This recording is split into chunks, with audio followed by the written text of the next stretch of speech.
దయాకర్ గారు, నమస్తే. అప్పటి పరిస్థితి వేరు, ఇప్పుడు పరిస్థితి వేరు. ఎమ్మెల్సీ అయ్యారు, ప్రభుత్వ విప్ అయ్యారు.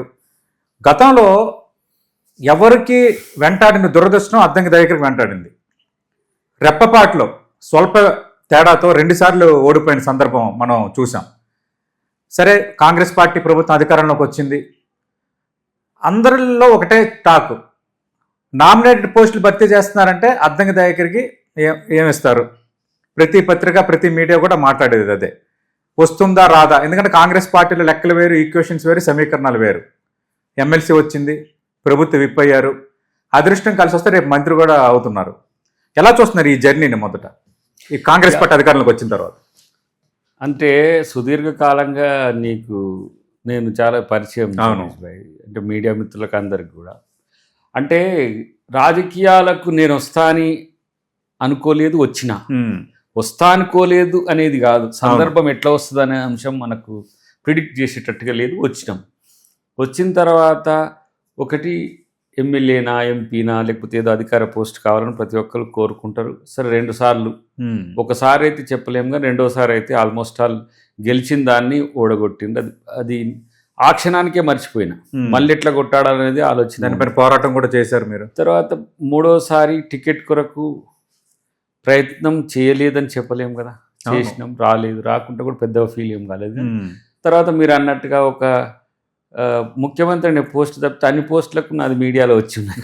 అన్ని మంత్రులకు వచ్చి ఉన్నాయి, అన్ని కార్పొరేషన్లకు, అన్ని రకాలు, పిసిసి అని, ఇంకేదో ఏఐసిసి అని అట్లా వచ్చి. బట్ నేను పార్టీకి ఏ విధంగా సహకరించగలను అని అనుకున్నా. అయితే before MLC or whip, after MLC or whip చాలా తేడా ఉంది. అదేమో పోరాటం, లేకపోతే అదేమో అపోజిషన్లో ఉండి కొట్లాడడం. అవును.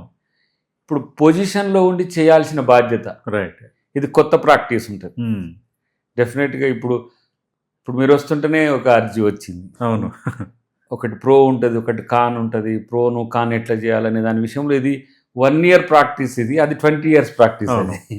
సో మనం ట్రాన్స్ఫర్మేషన్ అనేది కొంత త్వరితగతిన కావాల్సిన అవసరం ఉంది. తర్వాత ఈ struggle mind set, fighting mind set అంతా కూడా ప్రభుత్వంలో ఉన్నప్పుడు పనికిరాదు. అవును. సావధానంగా వినడం, సమస్యను పరిష్కరించడం, ఎలా అని ఆలోచించడం, ఈ కోణం ఉంటుంది. అవును, సంయమనంగా ఉండడం అంతే. ఇప్పుడు రెండవది, గతంలో ప్రజల పక్షాన పోరాడేటప్పుడు ఎట్లా ఉంటుంది, ఆ ఆవేశం ట్రాన్స్ఫర్మ్ అవుతుంటుంది. ప్రజలకు ఏ ఆవేశం ఉన్నదో మనకు పరకాయ ప్రవేశం చేస్తుంది, అది మాట్లాడిపిస్తుంది. అవును.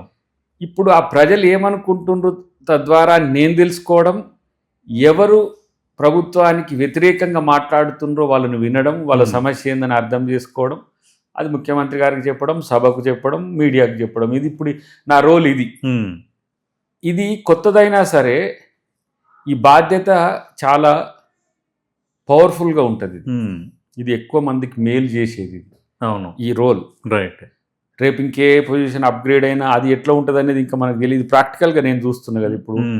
అందుకనే ఎట్లా దాన్ని మనము నెగిటివిటీని పెంచుకోకుండా, రైట్, ఈ బాధ్యతను నిర్వర్తించడంలో మనం మినిమం 51% ఎగ్జిక్యూట్ చేసినా కూడా మంచిది. అందుకనే కామ్గా అసెంబ్లీని ఇప్పుడు ఇచ్చిన విప్ ఛాంబర్ని కూర్చొని ప్రతి ఒక్కటిగా వినడము, ప్రభుత్వం శాఖలకు సంబంధించి వాళ్ళకు నివేదించడం, ముఖ్యమంత్రి గారు కలిసినప్పుడు చెప్పడం, ఇది డిఫరెంట్గా ఉన్నది. ఓకే. అంటే కొంచెం 20 years తర్వాత దయాకర్ పొలిటికల్ లైఫ్ పవర్లో ఉన్నప్పుడు ఇటువైపు టిల్ట్ అవ్వడము, చాలామంది నన్ను అబ్జర్వ్ చేస్తున్నారు. ఇలాంటి వాళ్ళు ఎట్లా ఉన్నాడు గతం కంటే కంపేర్ చేస్తే. రైట్. అవును. తర్వాత నాకు కూడా ఏంది క్రాస్ చెక్, గతంలో ఉన్నట్టుగానే ఉండాలి, మారితే మారినట్టే వస్తుంది. అవును.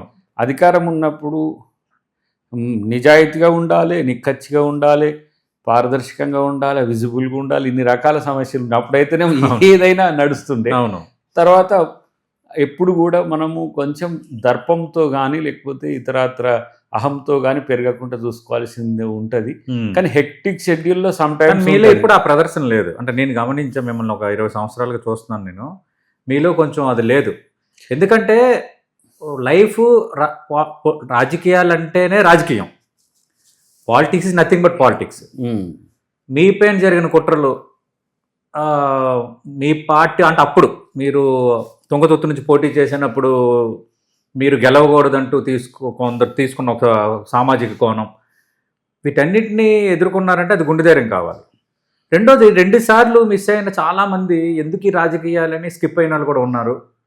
కానీ మీరు ఆ పాజిటివిటీ అనేది కంటిన్యూ అయింది కాదంటారా? నన్ను అడ్డుకునే వాళ్ళ పట్ల నేను ఎప్పుడు కూడా ఆలోచించను. ఎందుకంటే ఒకరు అడ్డుకుంటే నేను ఆగిపోయిందంటే నేను నాయకుడినే కాదు. రైట్, అవును అవును.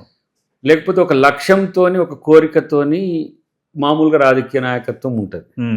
లక్ష్యం ఉండాల్సిందే తప్పితే కోరిక ఎప్పుడు కూడా అది స్వార్థాన్ని పెంచుతుంది. తర్వాత నేను అదే పనిగా కొనసాగడం వెనుక ఉన్న ఆంతర్యం ఏమిటంటే నాకు ప్రజా జీవితం తప్పితే ఇంకో లైఫ్ లేదు. రైట్. వ్యాపార జీవితమో ఇంకో వ్యాపారమో ఇంకా ఏదో లేదు. 24/7 మై లైఫ్ విత్ పీపుల్. అవును.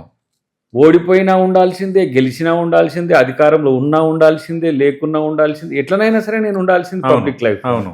సో అలాంటప్పుడు ఇక నాకు మొహమాటం లేదు, లేదంటే ఓటమి భయము లేదు, లేదంటే అధికారం రాలేదనే ఒక తాపత్రయము లేదు. అందుకనే నింపాదిగా ఉండగలిగిన. అధికారమే లక్ష్యంగా వచ్చినప్పుడు ఏమవుతుంది, నీకు అధికారం రాలేదు ఇమ్మీట నర్వస్ అవుతావు. లేకపోతే ఈ పార్టీలో రాలేదు, ఆ పార్టీలోకి పోతామేమో, ఆ పార్టీలోకి పోతావు, లేకపోతే ఇంకో పార్టీలో. ఇట్లా ఈ ట్రాన్స్ఫర్మేషన్ ఇక్కడి నుంచి ఇక్కడ ట్రావెర్సల్స్ ఉంటాయి. అవును. కానీ కాంగ్రెస్ పార్టీతో ఉండాలనుకున్నా కాబట్టి కాంగ్రెస్ పార్టీలో ఉండే నాయకత్వం ఒకవేళ కొంతమంది నా పట్ల వ్యతిరేకంగా ఉన్నా, కాంగ్రెస్ పార్టీ ఎప్పుడు నన్ను ప్రిన్స్గానే చూసింది. ఎప్పుడు నాకు ముఖ్యమంత్రి గారైనా, పీసీసీలు ఎవరున్నా, దయాకర్ సర్వీసెస్ నీడెడ్ అన్నట్టుగా ఎప్పుడు నా సర్వీస్ను వినియోగించుకునే ప్రయత్నం చేసి దానికి నేను డెడికేట్ అయి ఉన్నా కాబట్టి పెద్ద